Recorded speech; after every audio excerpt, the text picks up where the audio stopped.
Այժմ կլսենք Բարձրագույն դատական խորհրդի անդամ Հայկ Հովհաննիսյանին, բարև ձեզ։ Բարև ձեզ։ Պատերազմը բացել է նաև մեր իրավունքի ճակատը։ Ով ինչ ունի անելու այստեղ։ Դուք նկատի ունեք հավանաբար միջազգային իրավունքի ասպարեզում։ Ես կցանկանայի հիշել մեր իրավունքի ճակատը։ Այո, որտեղ հիմա մենք մի քանի ճակատ ունենք, ինչպես դուք իրավացիորեն նշում եք, մենք ունենք ռազմաճակատ, որտեղ հերոսաբար կռվում են մեր առյուծ տղաները,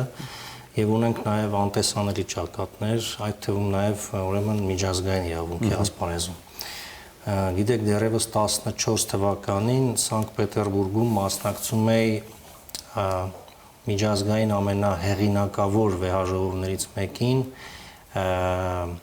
միջազգային իրավաբանական ֆորումին, որին մասնակցում են աշխարհի իրավաբանական աշխարհի ղեկավարները եւ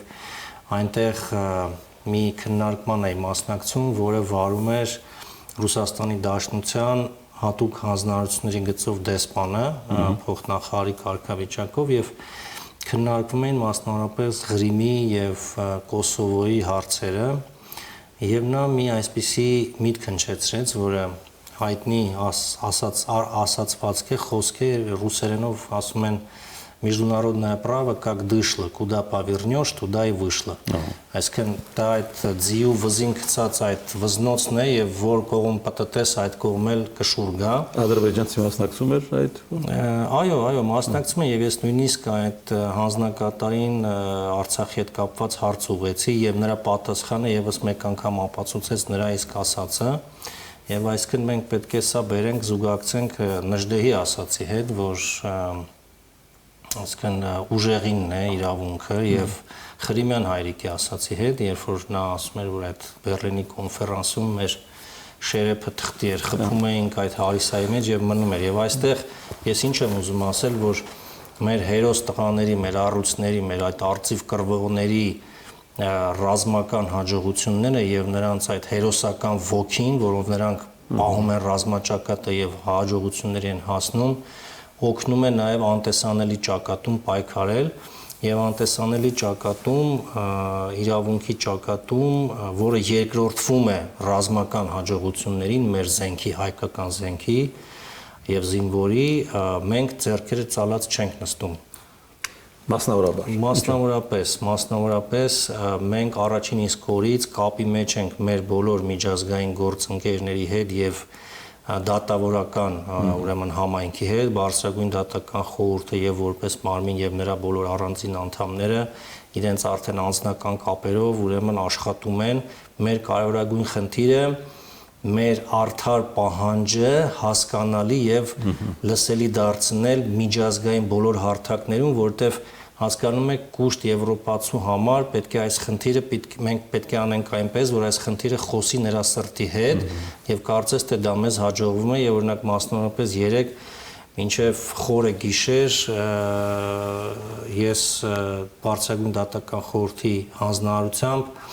վարում էի, այսպես ասած, մի հատուկ լուսավորչական աշխատանք Լեհաստանի Բարձրագույն դատական խորհրդի հետ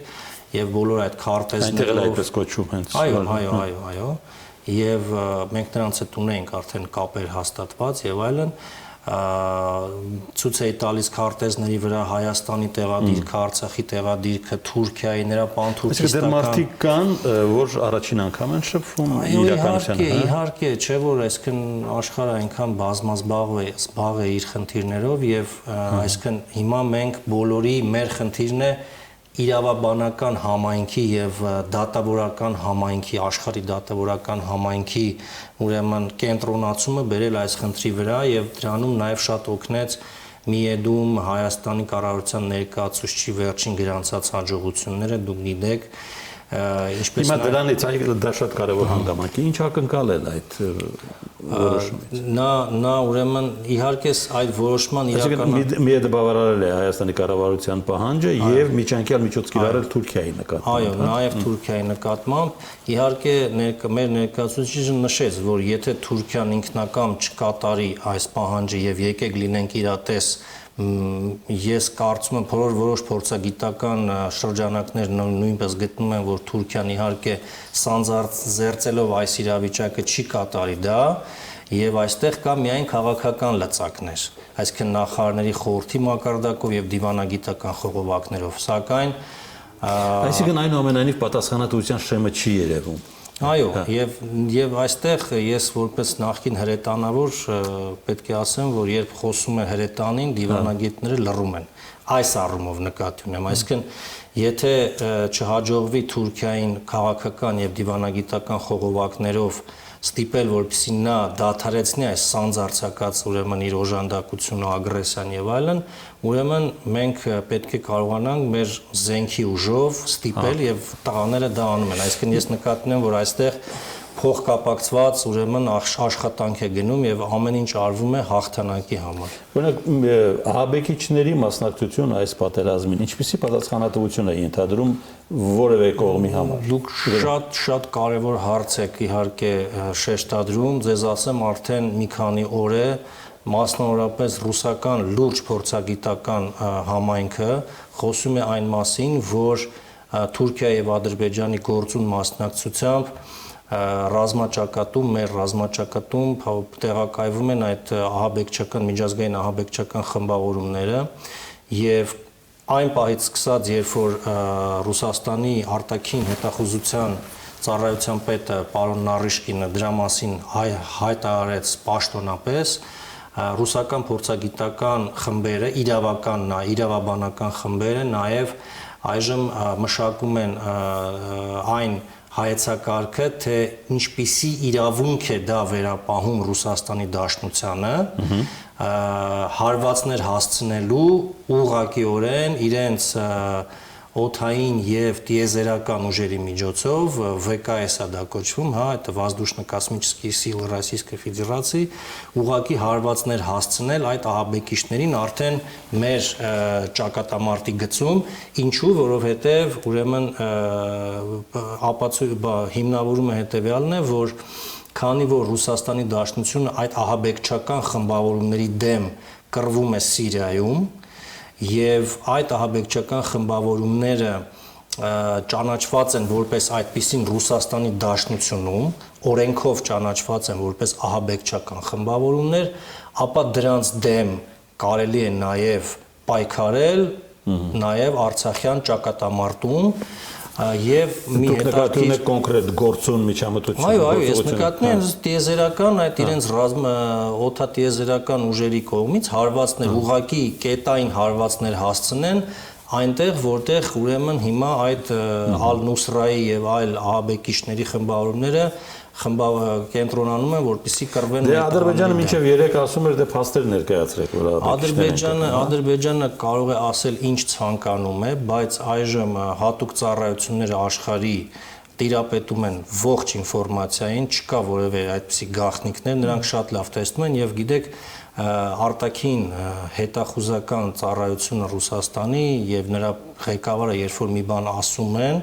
դա պարզապես չի ասվում, դա հարյուր տեսակ ձևերով ստուգված տեղեկատվություն է, այդ մասին էր խոսում նաև Ֆրանսիայի նախագահ Մակրոնը եւ սա շատ կարեւոր հանգամանք է, տեսեք ուրեմն մեր հակառակորդները կամ այսպես ասենք թշնամին, որովհետեւ հիմա մենք ռազմական դրության մեջ ենք, ինչով է փորձում հետ համոզել մեր ռազմավարական դաշնակից Ռուսաստանին այդ հարվածները հասցնելուց, ասում է, որ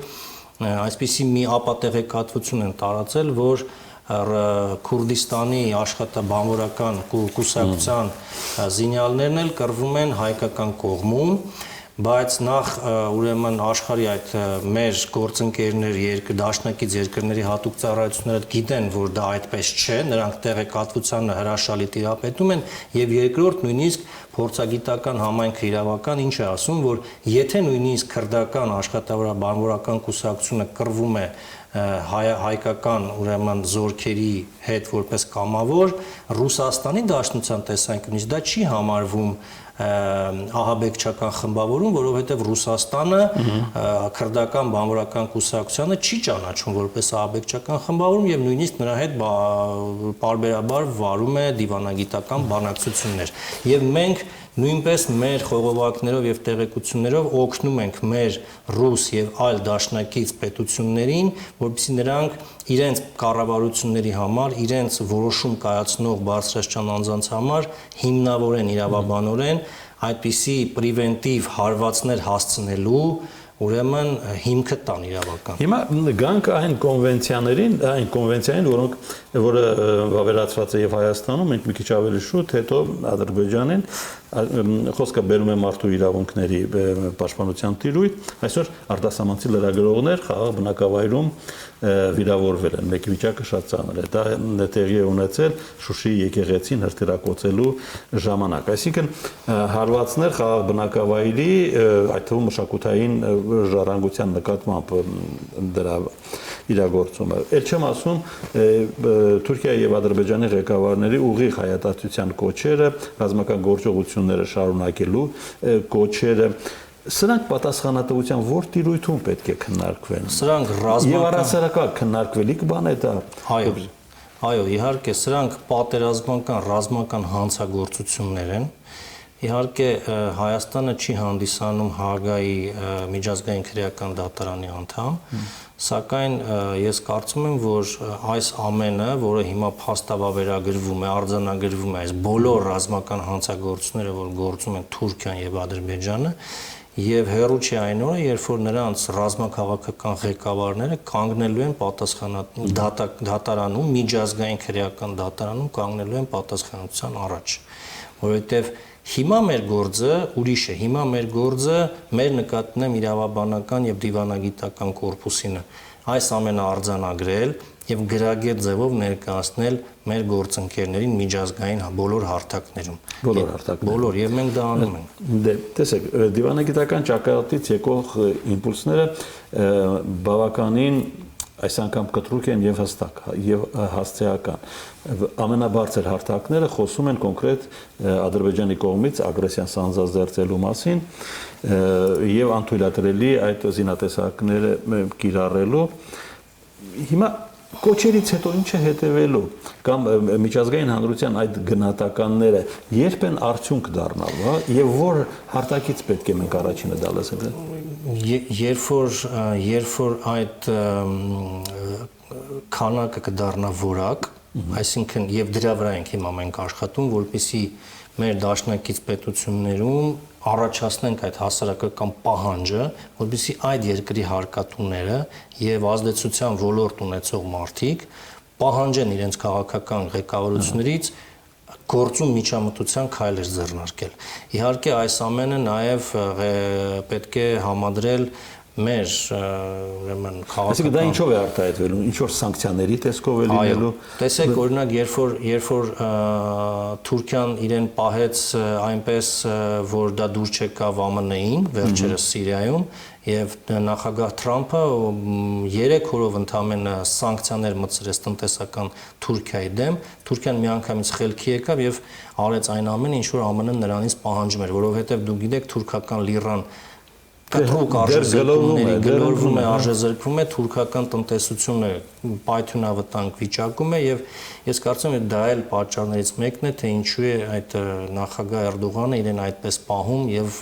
սանձարձակ ձևով հարձակվում հարևան երկրների վրա եւ այդ պատերազմները, որ նա փորձում է հրահրել եւ ներքաշել, ուրեմն իր իշխանությունը երկարաձգելու ինչ որ մի միջոց է եւ աշխարհը դա տեսնում է։ Դրա համար մեր խնդիրը անել այնպես, որ տնտեսական սանկցիաներ, պատժամիջոցներ կիրառվեն նրա նկատմամբ եւ մեր ռազմաքաղաքական դաշնակիցները արդեն միջամտեն այնպես, ինչպես նրանք պետք է միջամտեն եւ այստեղ գիտեք ուղղակի հաշվի առնելով, որ մեզ դիտում է նաեւ մեր ճշնամին,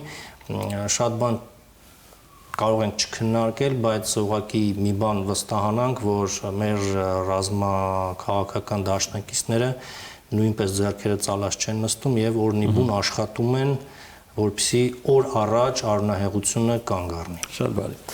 Մի կարևոր հանգամանք էլ եւ ավարտենք մեր հանդիպումը, հարգելի եք։ Արցախի անկախության ճանաչումը կարծես այդ մասին խոսակցությունները հասունացել են եւ հասկանալի է ինչու պատերազմը հասունացրել այդ խոսակցությունները։ Ինչ է փոխում միջազգային իրավունքի տեսակետից Արցախի համար։ Իրականում տեսեք նախադեպերը Եթե ասենք որևէ պետություն, մի քիչ ծանրակշիռ պետություն ընդունում է այդ փաստը եւ նախ կան դրա նախադեպերը Կոսովո նախադեպը կա այստեղ արդեն հարցը երկրորդն է թե ինչպես է ապահովվելու Արցախի հանրապետության անկախությունը։ Այսինքն ինչ մեխանիզմներ կան, որոնք իրապես կապահովեն այդ անկախությունը հնարավոր ապագա ադրբեջանա-թուրքական ագրեսիայից։ Եվ այստեղ է, որ մեր դիվանագետները եւ մեր քաղաքական ղեկավարությունը պետք է ընտրություն կատարեն, թե ինչ մեխանիզմով է դա ապահովելու, որովհետեւ դու գիտեք, կան խոսակցություններ, օրինակ ինչ որ շրջաններ տվեք Ադրբեջանին, հետո նստենք խոսենք։ Նույնիսկ եթե Ադրբեջանը այդ պայմաններում ընդուներ Արցախի անկախությունը, մենք որևէ երաշխիք չունենք, որ մյուս օրը նա չէր հարձակվի նորից Արցախի վրա։ Ճանաչելու դեպքում։ Այո, իհարկե, մենք չպետք է լինենք միամիտ, չէ՞ որ մենք գործ ունենք այդպիսի նենք թշնամիների հետ։ Դրա համար այստեղ պետք է մենք մտածենք, թե ինչպիսի մեխանիզմներով ենք ապահովելու այդ անկախությունը, որի անկախության ճանաչումը մեծ եւ քաղաքակիրթ պետությունների կողմից այսօր ավելի քան իրատեսական է դառնում, որովհետեւ բոլորը տեսնում են, որ մի կողմից Ալիևը ասում է, որ Արցախի ժողովուրդը Ադրբեջանի քաղաքացիներն են, ես ապահովելու եմ նրանց բոլոր իրավունքները, մյուս կողմից նա այդ մարդկանց սպանում է։ Ռմբահարում է խաղաղ բնակչությանը, օգտագործում է միջազգային փաստաթղթերով արգելված զինատեսակներ։ Եվ դրա համար սա այնքան հստակ է երևում, սա 20-րդ դարի սկիզբը չէ։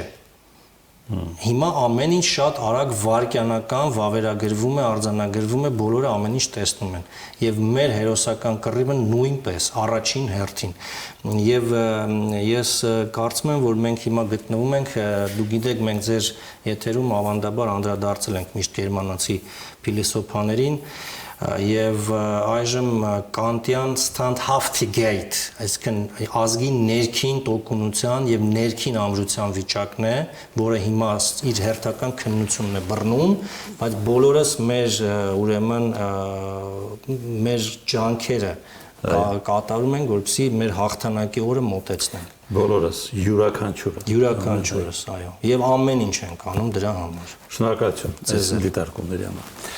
Հայկ Հովհաննիսյանն էր առաջինի տաղավարում Բարձրագույն դատական խորհրդի անդամ։